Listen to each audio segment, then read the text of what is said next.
Hai, what's up guys? So hari ni kita ada sebiji Land Rover Defender yang datang untuk tukar daripada stock suspension kepada Allman Emu Nitro Charger.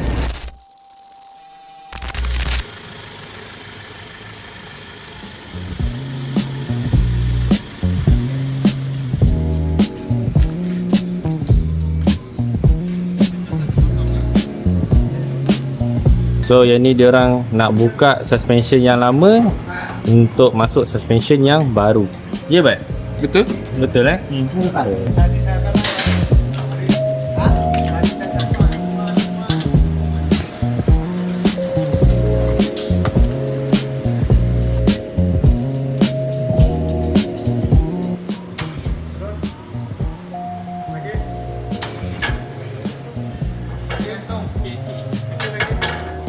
ni Allman Emu dan yang ni yang stock punya. Tengok yang sebelum ni punya lah.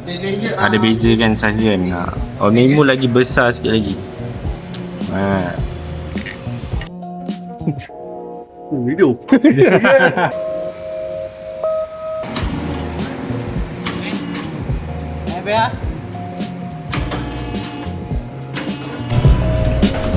Steering stabilizer yang lama ni dia tukar kepada yang ini.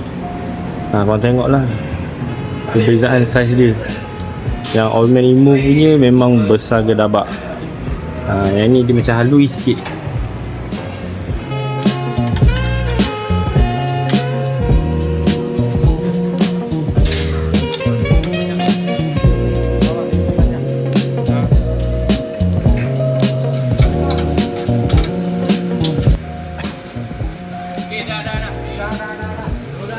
So ni dia orang nak cabut rear punya suspension. Sebab depan tadi dah settle. So ni dia nak cabut yang rear pula. Kita lap Ni apa ni? Tapak spring Tapak spring. Bersihkan balik.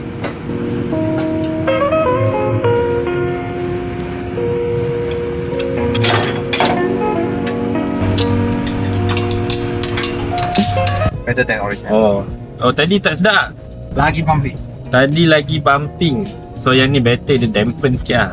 So ni kita tengah test drive Land Rover tadi tu. Tadi based on kita punya komen cakap, yang ni much better than the original lah.